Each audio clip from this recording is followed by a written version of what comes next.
In Russia day 5. ఇదే నా చివరి రోజు రష్యాలో. సో నా 118వ దేశంలో 5వ రోజు. ఫ్రెండ్స్, ఇక్కడ museum of astronautics, so memorial museum of ఆస్ట్రోనాటిక్స్కి వచ్చాము. ఈరోజు ఫ్రీ ఎంట్రీ ఇవ్వడం వల్ల చాలామంది వచ్చారు. 1957లోనే ప్రపంచంలో మొట్టమొదటి శాటిలైట్ని ఎగిరేశారనమాట. ఆ శాటిలైట్ యొక్క నమూనా ఇది.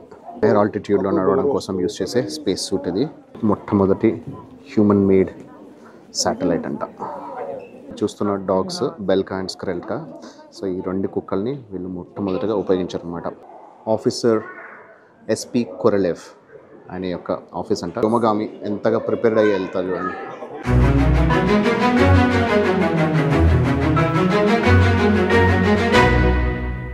హాయ్ ఫ్రెండ్స్, నేను మీ ఆర్కే. మన ప్రపంచానికి స్వాగతం and welcome to Moscow in Russia day 5. ఇదే నా చివరి రోజు రష్యాలో. సో నా 118వ దేశంలో 5వ రోజు. ఇక్కడ కనిపిస్తుంది Catherine palace. So Catherine the 2 queen యొక్క ప్యాలెస్ అనమాట ఇది. సో అంతకంటే ముందే యాక్చువల్గా ఈ ప్యాలెస్ కట్టడం జరిగింది. కాకపోతే క్యాథరిన్ ప్యాలెస్ పేరుతో ఇది చాలా ఫేమస్ అనమాట. క్యాథరిన్ ప్యాలెస్ అనేది ఇక్కడ మాస్కోలో ఉంది. ఇంకో క్యాథరిన్ ప్యాలెస్ కూడా సెయింట్ పీటర్స్బర్గ్లో ఉంది రష్యాలో. సో అది సెయింట్ పీటర్స్బర్గ్లో చాలా పెద్దది, అది ఇంకా చాలా బాగుంటుంది. ఇదేమో ఇక్కడ మాస్కోలో ఉందన్నమాట. సో ఇది మనకి యాక్చువల్గా మాస్కోలో చాలా బిల్డింగ్స్ అన్నీ కూడా ఒక సిమెట్రికల్ షేప్లో ఉంటాయి. సో అన్నీ ఒక చూడటానికి ఒకే రకంగా కనిపిస్తాయి అనమాట. ఇక్కడ ఈ బిల్డింగ్ కూడా ఒక ఒక రెక్టాంగిల్ షేప్లో ఉంది, దీర్ఘ చతురస్రాకారంలో ఉంది. ఇలా స్ట్రైట్ ఉంది. ఆ తర్వాత మళ్ళీ గోడలన్నీ చుట్టూరా ఇలా ఇలా మొత్తం కంప్లీట్గా 4 sides వచ్చేలాగా కట్టారనమాట. సో చూడటానికి అయితే చాలా బ్యూటిఫుల్గా ఉంది. అన్ఫార్చునేట్లీ ఇక్కడ రెనోవేషన్ జరుగుతున్నట్టుంది. సో అందుకే మొత్తం కంప్లీట్ క్లోజ్ చేసి పెట్టేశారు. సో మనకి లోపలికి వెళ్ళడానికి లేదు. అయితే ఇది 1812 వరకు నెపోలియన్ ఎప్పుడైతే వార్ చేసి మొత్తం ఈ రాయల్ ఫ్యామిలీస్ని డెస్ట్రాయ్ చేసేంత వరకు ఇక్కడ వీళ్ళ రాయల్ ఫ్యామిలీ వాళ్ళు ఉండేవాళ్ళు అనమాట. సో వాళ్ళ ఫ్యామిలీ యొక్క హౌస్ కింద ఉండేది, వాళ్ళ ప్యాలెస్ కింద ఉండేది. సో ఆ తర్వాత నెపోలియన్ వచ్చాక నెపోలియన్ దీన్ని బరాక్స్ కింద కన్వర్ట్ చేస్తారనమాట. సో వీళ్ళు రకరకాల యుద్ధాలకి, రకరకాల సైనికులకి ఇక్కడ వార్స్లో పార్టిసిపేట్ చేయడానికి దీనిలో మల్టిపుల్ బరాక్స్ ఏర్పాటు చేశారంట. సో చాలా బాగుండేది. లోపలికి వెళ్ళి చూస్తుంటే మనకు అర్థమయ్యేది ఎలా ఉన్నాయి, ఆ బరాక్స్ ఎలా ఉన్నాయి, ఈ ప్యాలెస్ని బరాక్స్ కింద ఎలా కన్వర్ట్ చేశారనేది ఒక ప్రాపర్ ఐడియా వచ్చేది. అన్ఫార్చునేట్లీ ఇప్పుడు అది క్లోజ్ చేసింది కాబట్టి మనకు చూడడానికి అవకాశం లేదు. కానీ దాదాపు కనీసం 400 years చరిత్ర కలిగిన బిల్డింగ్ ఇది. ఎంత బ్యూటిఫుల్గా ఉంది చూడండి. సో అప్పటికి పాత తరం బిల్డింగ్ మెటీరియల్ అంతా కూడా మనకు కనిపిస్తుంది. సో దాన్ని లైట్గా రెనోవేషన్స్ చేస్తూ వచ్చినట్టున్నారు. కానీ ఓవరాల్గా అయితే ఇప్పుడు complete full fledged make over అనేది ఇప్పుడు చేయబోతున్నట్టున్నారు. అందుకోసమే మనకి ఇక్కడ మొత్తం కంప్లీట్గా ఆపేశారు. సో దాదాపు 3 to 4 floors బిల్డింగ్స్ అనేది 4 floors అనేది మనకు కనిపిస్తున్నాయి. సో 300-400 years క్రితమే ఇక్కడ ఇంత బాగా కన్స్ట్రక్షన్ చేశారు. మొత్తం కంప్లీట్ ఒక రెక్టాంగిల్ షేప్లో కట్టడం అనేది సూపర్గా అనిపించింది. సో ఆన్లైన్లో చూసాము, అవకాశం ఉంది కదా అని వచ్చేసాము. కానీ అన్ఫార్చునేట్లీ ఇక్కడ చూస్తే రెనోవేషన్ నుండి ఇక్కడ మొత్తానికి మనకి పబ్లిక్ యాక్సెస్ అనేది లేదనమాట. సో ఇక్కడ మనకి ఇదే ప్రాబ్లం. ఇక్కడ మనకు ఒక టూర్ ప్లానర్ లేరు, టూర్ గైడ్ లేడు. సో మనకి ఎవరు ఏది చెప్తే ఏది బెటర్ లొకేషన్ అనిపిస్తే అక్కడికి వెళ్ళిపోవడం. ఆ తర్వాత అక్కడికి వెళ్ళిన తర్వాత ఇక్కడికి వచ్చి తీరా చూస్తే ఇక్కడ చూసే అవకాశం లేదు. బట్ ఎనీవేస్ ఇక్కడ దాకా వచ్చాం కాబట్టి ఈ బిల్డింగ్ దాని ఎక్స్ప్లెనేషన్ అంతా మీకు ఇచ్చాను. So will go to the next place and explore. Friends, ఇక్కడ మ్యూజియం ఆఫ్ ఆస్ట్రోనాటిక్స్, దాన్ని ఇక్కడ కాస్మోనాటిక్స్ అని చెప్పేసి ఇక్కడ వీళ్ళ భాషలో చెప్తారు. సో మెమోరియల్ మ్యూజియం ఆఫ్ ఆస్ట్రోనాటిక్స్కి వచ్చాము. సో ఇదంతా కూడా క్యూ చూస్తున్నారు కదా, నా వెనకాల ఉంది. అక్కడ ముందు కూడా చాలా పెద్ద క్యూ ఉంది. ఈరోజు రష్యా డే అనమాట. రష్యా డే సెలబ్రేషన్ సందర్భంగా ఈరోజు ఫ్రీ ఎంట్రన్స్ ఇచ్చారు. సో ఫ్రీ ఎంట్రన్స్ ఇవ్వడం వల్ల బోల్డ్ అంతమంది క్యూ వచ్చేసారు. సో మాకు కూడా ఈజీగానే వెళ్ళిపోవచ్చు, కాకపోతే క్యూ ఉంది. యూఎస్లో నాసా, ఆ తర్వాత ఇండియాలో ఇస్రో, ఆ తర్వాత ఇక్కడ రష్యాలో వీళ్ళని కాస్మోనాట్స్ అని పిలుస్తారనమాట. సో చాలా ఫేమస్ ఇది. సో ఇక్కడ లోపలికి వెళ్ళి మనం ఈ ఆస్ట్రోనామిక్ మెమోరియల్ మ్యూజియం ఎలా ఉందనేది లోపలికి వెళ్ళి చూద్దాం. Memorial museum of cosmonautics are ఆస్ట్రోనామట్స్ అని అనుకోవచ్చు. మన భాషలో చెప్పాలంటే వ్యోమగాములకు సంబంధించిన మ్యూజియం అనమాట. సో ఇక్కడ మొత్తం చాలా ఇన్ఫర్మేషను. సో వీళ్ళు అంతరిక్షంలోకి ఎలా వెళ్ళారు, ఆ తర్వాత చంద్రుడి మీద ఎలా అడుగుపెట్టారు, ఆ తర్వాత చంద్రుడు, ఆ తర్వాత అంతరిక్షంలో వీళ్ళు రకరకాల ఫొటోస్ ఎక్కడి నుంచి తీసుకొచ్చారు, అవన్నీ డీటెయిల్స్ అన్నీ ఇక్కడ చాలా క్లియర్గా రష్యన్ లాంగ్వేజ్లోను, ఇంగ్లీష్ లాంగ్వేజ్లోను ఫారినర్స్కి కూడా అర్థమయ్యేలా పెట్టారు. సో ఈ మ్యూజియం ఎలా ఉందనేది, ఇక్కడ ఏమేమి ఉన్నాయనేది మొత్తం మీకు చూపిస్తాను. సో చూసి మీకు ఎలా అనిపించింది అనేది కమెంట్స్లో తెలియజేయండి. సో ఈ లెవెల్లో అయితే నాకు చూస్తుంటే నాకు లిటరలీ మనకి హైదరాబాద్లోని సైన్స్ మ్యూజియం చూస్తే ఎలా ఉందో అలాగే అనిపించింది, బిర్లా సైన్స్ మ్యూజియం లాగా. ఇంకేమన్నా అడిషనల్ ఇన్ఫర్మేషన్ ఎక్కడైతే ఉందా, లేకపోతే ఇక్కడ మనకి ఈ రకరకాల టెలిస్కోప్స్, రకరకాల రాకెట్స్, అన్నిటికి సంబంధించిన డీటెయిల్స్ కూడా ఇక్కడ పెట్టడం జరిగిందనమాట. సో ఇక్కడ వీళ్ళు రష్యన్ స్పేస్ వాళ్ళు కూడా, సో వీళ్ళ సైన్స్ రీసెర్చ్ కూడా, స్పేస్ రీసెర్చ్ కూడా చాలా స్ట్రాంగ్ అనమాట. సో మన నాసా తర్వాత, ఇస్రో తర్వాత Russian space research company organisation కూడా చాలా ఫేమస్ అనమాట. సో ఇది ఎలా ఉందనేది మొత్తం చూపిస్తూ ఎక్స్ప్లెయిన్ చేస్తాను. ఈరోజు ఫ్రీ ఎంట్రీ ఇవ్వడం వల్ల చాలామంది వచ్చేసారు. సో టికెట్ ఇచ్చారు, కాకపోతే టికెట్కి మనకి ఛార్జెస్ చేయలేదన్నమాట.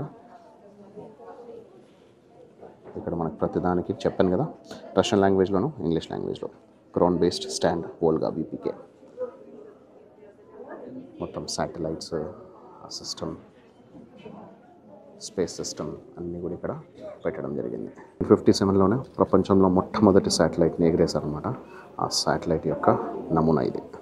సెకండ్ శాటిలైట్, దీంతోపాటు ఒక కుక్కను కూడా పంపించారంట, లైకా అనే ఒక డాగ్ని.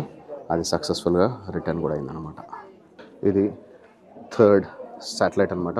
ప్రపంచంలోనే మొట్టమొదటి స్పేస్ ల్యాబ్ అనేది ఏర్పాటు చేయడానికి తోడ్పడింది అనమాట. ఇది రాకెట్ ఇంజిన్లో యూజ్ చేసే లిక్విడ్ ప్రొపల్లెంట్స్ అనేది ఇక్కడ పెట్టడం జరిగింది. ఒక స్పేస్ రాకెట్ యొక్క నమూనాని కూడా ఇక్కడ పెట్టడం జరిగింది. అంతరిక్షంలో నడవడం కోసం స్పేస్ సూట్ అనేది స్పెషల్గా డిజైన్ చేశారు. ఫర్ షార్ట్ టర్మ్ వాక్ కోసం యూజ్ చేసే స్పేస్ సూట్ ఇది. ఎయిర్ ఆల్టిట్యూడ్లో నడవడం కోసం యూజ్ చేసే స్పేస్ సూట్ ఇది. So the more powerful, more strong space suit అనమాట. Date 12th April 1961. Yuri Gagarin మొట్టమొదటి స్పేస్ సైంటిస్ట్ ఎవరైతే అంతరిక్షంలోకి అడుగుపెట్టాడో అతనికి సంబంధించిన డేట్ అనమాట. సో ఆయనకు సంబంధించిన ఫోటోలు అవన్నీ కూడా ఇక్కడ వీళ్ళు పొందుపరచడం జరిగింది. యూరి గగారిన్కి వీళ్ళు ఒక పెద్ద స్టాచ్యూ ఒకటి పెట్టి ఆయన మెమోరియల్ కింద పెట్టడం జరిగింది. That is the greatness. మొట్టమొదటి హ్యూమన్ మేడ్ శాటిలైట్ అంట. చూస్తున్న డాగ్స్ బెల్కా అండ్ స్క్రెల్కా. సో ఈ రెండు కుక్కల్ని వీళ్ళు మొట్టమొదటిగా ఉపయోగించారనమాట. మనుషులు ల్యాండ్ అవ్వడానికి వీలుందా లేదా స్పేస్లోకి అని చెప్పేసి అని టెస్టింగ్ కోసం వాడిన రెండు కుక్కల యొక్క నమూనా ఇక్కడ పెట్టారు. Of Russian president commemorating Yuri Gagarin. ఇతనే మొట్టమొదటి వ్యక్తి, స్పేస్లోకి ట్రావెల్ చేసిన వ్యక్తి. సో అతన్ని కమెమరేట్ చేస్తూ పెట్టడం జరిగింది.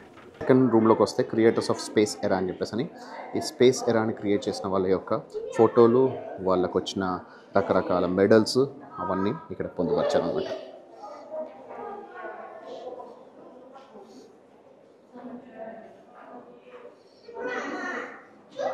These are the people who have created the first generation astronauts. మనకి వ్యోమగాములు. వీళ్ళ వల్లే కదా మనకి ప్రపంచంలో ఏమేమి ఉన్నాయని తెలుసుకోగలిగింది, శాటిలైట్స్ని పంపగలిగింది. ఇప్పుడు టీవీ కానీ మిగతా ఏవైనా సరే మనకు శాటిలైట్ ఛానల్స్ వచ్చాయంటే వీళ్ళ వల్లే. సో ఇలాంటి వాళ్ళని కమెమరేట్ చేయడం, వీళ్ళని ఇలా వాళ్ళ ఫొటోస్ పెట్టి వాళ్ళని గుర్తు తెచ్చుకోవడం అనేది చాలా చాలా చాలా ఇంపార్టెంట్. చాలా బాగుంది. నాకు తెలిసి మన ఇండియాలో కూడా ఇస్రోకి సంబంధించిన వాళ్ళ సైంటిస్టులది ఇలాగే ఏదో ఒక మ్యూజియం ఉండే ఉంటుంది, ఉండాలి కూడా, బాగుంటుంది. వీళ్ళ ఇన్వెన్షన్స్, వీళ్ళు చేసిన కృషి ఫలితం మనం పొందుతున్నాం కాబట్టి ఇవన్నీ కూడా వాళ్ళకి ఈ డెడికేషన్ అనేది ఇవ్వాల్సిందే. వాళ్ళు ఎలా తయారు చేస్తారు, ఎలా డిజైన్ చేస్తారు, ఎలా ప్రిపేర్ అవుతారు, ఆ తర్వాత ఎలా ట్రావెల్ చేస్తారు, వీటన్నిటికి సంబంధించిన డీటెయిల్స్ అన్ని ఇక్కడ వీళ్ళు పెట్టడం జరిగింది. ఫొటోస్ కూడా పెట్టారు చూడండి, ఒక్కొక్క టీం సంబంధించిన ఫొటోస్.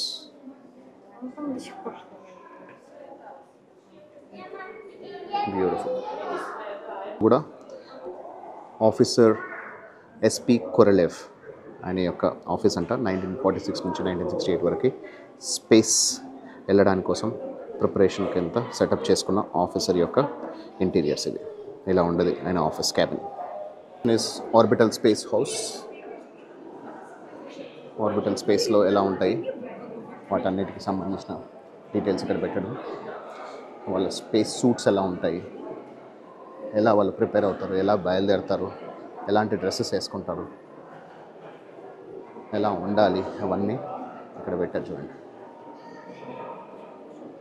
జాకెట్స్, డ్రెస్సెస్, వాళ్ళ ప్రిపరేషను, స్పేస్లోకి ఎలా వెళ్ళాలి, వెళ్ళిన తర్వాత ఎలా నడుచుకోవాలి, ఎలా అక్కడ సర్వైవ్ అవ్వాలి, ఏమేమి వేసుకోవచ్చు, ఎంత చలి ఉంటుంది,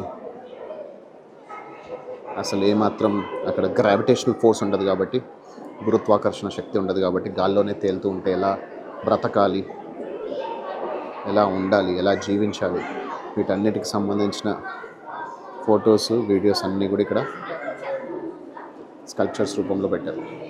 వ్యోమగామి ఎంతగా ప్రిపేర్డ్ అయ్యి వెళ్తారు చూడండి, ఎంత సెటప్ చేసుకొని ఎంత బ్యాగేజ్ తీసుకొని వెళ్తారు చూడండి. దాంతోపాటు air lock of Mir orbital space station.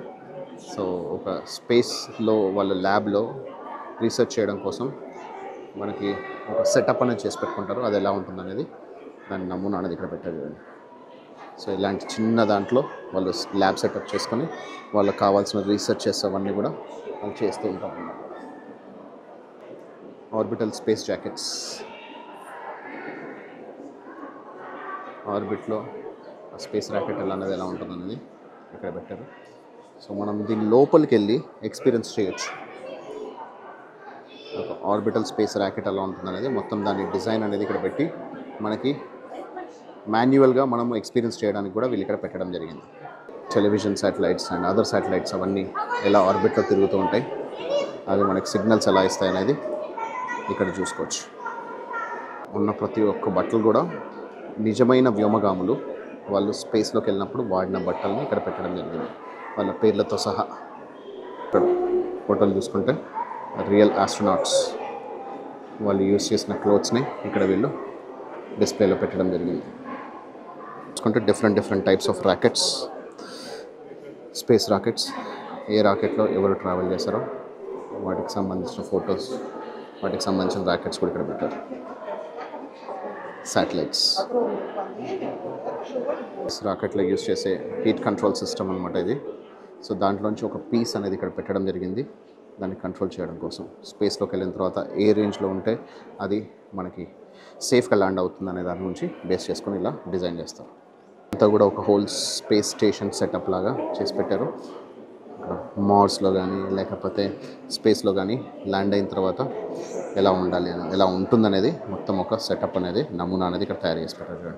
చూసుకుంటే ఇప్పటివరకు రష్యా తరఫున వెళ్ళిన అందరు వ్యోమగాములు, ఆల్ కాస్మోనాట్స్ ఆర్ ఆస్ట్రోనాట్స్, వాళ్ళ యొక్క ఫొటోస్ అనేది ఇక్కడ పెట్టడం జరిగింది. అంతరిక్షంలోకి వెళ్ళే వాళ్ళు ఎలా ప్రిపేర్ అవుతారు మొత్తం అంతా, సో వ్యోమగాములు ఎంత ప్రిపేర్ అవుతారు అనేది మొత్తం అన్ని డీటెయిల్స్ ఇక్కడ మనకు ఒక మూవీ రూపంలో కూడా చూపిస్తున్నారు. చూద్దాం, ఇంట్రెస్టింగ్ ఉన్న పార్ట్స్ని మీకు ఇంక్లూడ్ చేస్తాను. набирает людей, которые не только обладают знаниями для выполнения сложных роботов в любой, самой сложной ситуации. వాళ్ళకి ఫిజికల్ స్ట్రెంత్ ఉండాలి, ప్లస్ అంతేకాకుండా వాళ్ళకి మ్యాథమెటికల్ స్టాటిస్టికల్ నాలెడ్జ్ ఉండాలి, ప్లస్ ఫ్లైట్ని ఎగరేయగలగాలి, ఆ తెలివితేటలు ఉండాలి, ఎన్ని రకాలు చూసుకొని. సో వాళ్ళకి ప్రిపరేషన్ ముందు నుంచి స్కై డైవింగ్ ఎలా చేస్తారు, గాల్లో ఎలా ఉంటారు, అన్నిటి నుంచి ఇలా ప్రిపరేషన్ అనేది స్టార్ట్ అవుతుంది అన్నమాట. వాటన్నిటికి సంబంధించిన వీడియో అనేది ఇక్కడ మనకి చూపిస్తున్నారు, చూసి ఎంజాయ్ చేయాలి.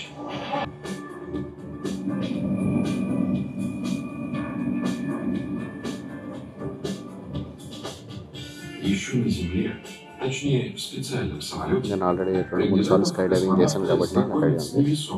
అక్కడికి వెళ్ళిన తర్వాత అక్కడ భూమి ఆకర్షణ శక్తి ఉండదు కాబట్టి నీళ్ళని ఎలా తాగాలి, ఎలా తాగి ఎలా సర్వైవ్ అవ్వాలి, గాల్లో ఇలా ఎగురుతూనే ఉంటారు.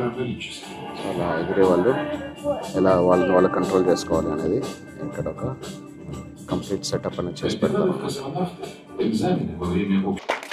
అందరూ చప్పట్లు కొట్టేశారు, బ్యూటిఫుల్గా చూపించారు కాబట్టి.